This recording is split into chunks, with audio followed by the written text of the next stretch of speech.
Thank you, Mr. Speaker. I'm humbled by so much that I have heard tonight.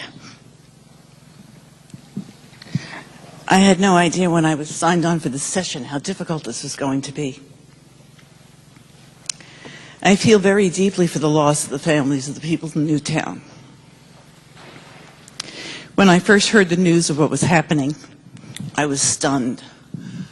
Time kind of stood still. It stood still the same way it did when I heard the news of 9/11. There was a surreal aspect to it. I don't own a gun. I'm not a member of the NRA. I support mental health.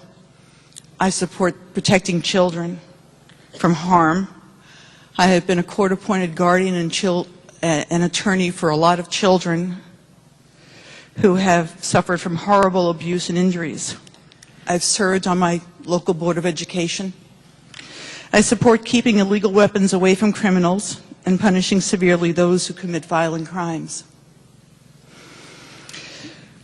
I know, Mr. Speaker, that you and my leader, Larry Cafaro, and many people have worked long and hard on this bill, and I commend you. Through everyone's efforts, this bill has come a long way from what was originally proposed. I know that people will be voting tonight. They'll be voting their conscience, and I support them.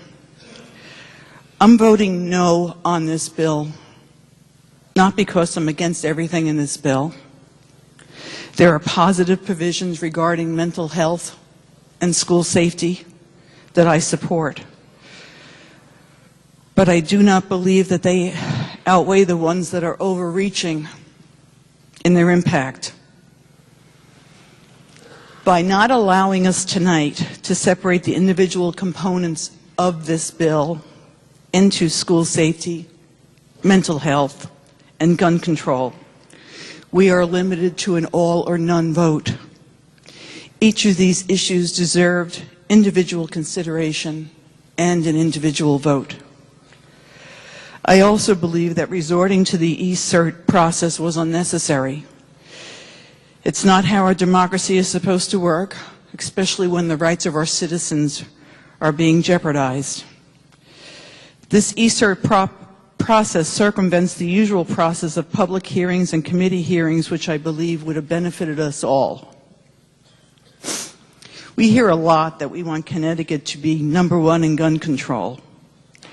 I would be so much more proud if I could say that we were #1 in providing care for those with mental health issues, that we were #1 in making our schools safe, that we were #1 in protecting our citizens' constitutional rights. In the words of Ronald Reagan, it's a nasty truth, but those who seek to inflict harm are not fazed by gun control laws. This package, if it had been enacted before the tragedy on December 14th, would not have stopped what occurred in Newtown. I just do not believe that this bill will stop the next one either. Thank you, Mr. Speaker.